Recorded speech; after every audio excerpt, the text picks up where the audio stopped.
ہر گھر میں ایک بت ہو گیا۔ پھر مشرکین نے مسجد حرام کو بھی بتوں سے بھر دیا۔ چنانچہ جب مکہ فتح کیا گیا تو بیت اللہ کے گرد 360 بت تھے، جنہیں خود رسول اللہ صلی اللہ علیہ وآلہ وسلم نے اپنے دست مبارک سے توڑا۔ آپ ہر ایک کو چھڑی سے ٹھوکر مارتے جاتے تھے اور وہ گرتا جاتا تھا۔ پھر آپ صلی اللہ علیہ وآلہ وسلم نے حکم دیا اور ان سارے بتوں کو مسجد حرام سے باہر نکال کر توڑ کر جلا دیا گیا۔ غرض شرک اور بت پرستی اہل جاہلیت کے دین کا سب سے بڑا مظہر بن گئی تھی، جنہیں گمنڈ تھا کہ وہ حضرت ابراہیم علیہ السلام کے دین پر ہیں۔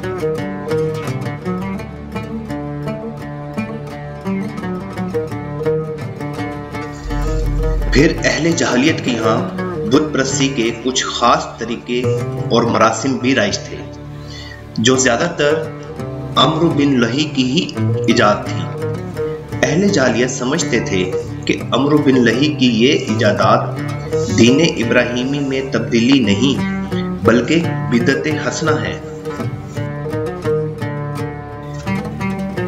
مشرکین بتوں کے پاس مجاور بن کر بیٹھتے تھے، ان کی پناہ ڈھونڈتے تھے، انہیں زور زور سے پکارتے تھے اور حاجت روائی و مشکل کشائی کے لیے ان سے فریاد التجائیں کرتے تھے اور سمجھتے تھے کہ وہ اللہ سے سفارش کر کے ہماری مرادیں پوری کر دیں گے۔ مشرکین بتوں کا حج و طواف کرتے تھے، ان کے سامنے عجز و نیاز سے پیش آتے تھے اور انہیں سجدہ بھی کرتے تھے۔ اس سے بڑھ کر بتوں کے لیے نذرانے اور قربانیاں بھی پیش کرتے تھے، اور قربانی کے ان جانوروں کو کبھی بتوں کے آستانے پہ لے جا کر ذبح کرتے تھے اور کبھی کسی بھی جگہ ذبح کر لیتے تھے، مگر بتوں کے نام پر ہی ذبح کرتے تھے۔ ذبح کی ان دونوں صورتوں کا ذکر اللہ تعالیٰ نے قرآن مجید میں کیا ہے۔ ارشاد ہے، وہ جانور بھی حرام ہیں جو آستانوں پر ذبح کیے گئے، اور دوسری جگہ ارشاد فرمایا، اس جانور کا گوشت مت کھاؤ جس پر اللہ کا نام نہ لیا گیا۔ بتوں کی قربت حاصل کرنے کا ایک طریقہ یہ بھی تھا کہ مشرکین اپنی ثوابدید کے مطابق اپنے کھانے پینے کی چیزوں اور اپنی کھیتی اور چوپائی کی پیداوار کا ایک حصہ بتوں کے لیے خاص کر دیتے تھے۔ اس سلسلے میں ان کا دلچسپ رواج یہ تھا کہ وہ اللہ کے لیے بھی اپنی کھیتی اور جانوروں کی پیداوار کا ایک حصہ خاص کرتے تھے۔ پھر مختلف اسباب کی بنا پر اللہ کا حصہ تو بتوں کی طرف منتقل کر سکتے تھے، لیکن بتوں کا حصہ کسی بھی حال میں اللہ کی طرف منتقل نہیں کر سکتے تھے۔ اسی بات پر اللہ تعالیٰ کا ارشاد ہے، ترجمہ، اللہ نے جو کھیتی اور چوپائے پیدا کی ہے اس کا ایک حصہ انہوں نے اللہ کے لیے مقرر کیا اور کہا یہ اللہ کے لیے ہے۔ ان کے خیال میں یہ ہمارے شرکاء کے لیے ہے، تو جو ان کے شرکاء کے لیے ہوتا ہے وہ تو اللہ تعالیٰ نہیں پہنچتا، مگر جو اللہ کے لیے ہوتا ہے وہ ان کے شرکاء تک پہنچ جاتا ہے۔ کتنا برا ہے وہ فیصلہ جو یہ لوگ کرتے ہیں۔ بتوں کے تقرب کا ایک طریقہ یہ بھی تھا کہ مشرکین کھیتی اور چوپائی کے اندر مختلف قسم کی نظریں مانتے تھے۔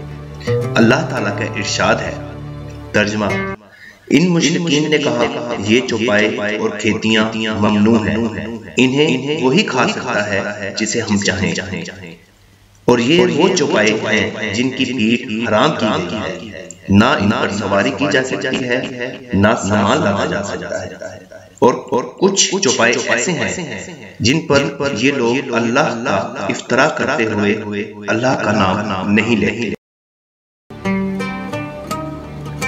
انہی جانوروں میں بحیرہ، صائبہ، وسیلہ اور حامی تھے۔ ابن اسحاق کہتے ہیں بحیرہ صائبہ کی بچی کو کہا جاتا ہے، اور صائبہ اس اونٹنی کو کہا جاتا ہے جس سے 10 بار پے در پہ مادہ بچے پیدا ہو۔ درمیان میں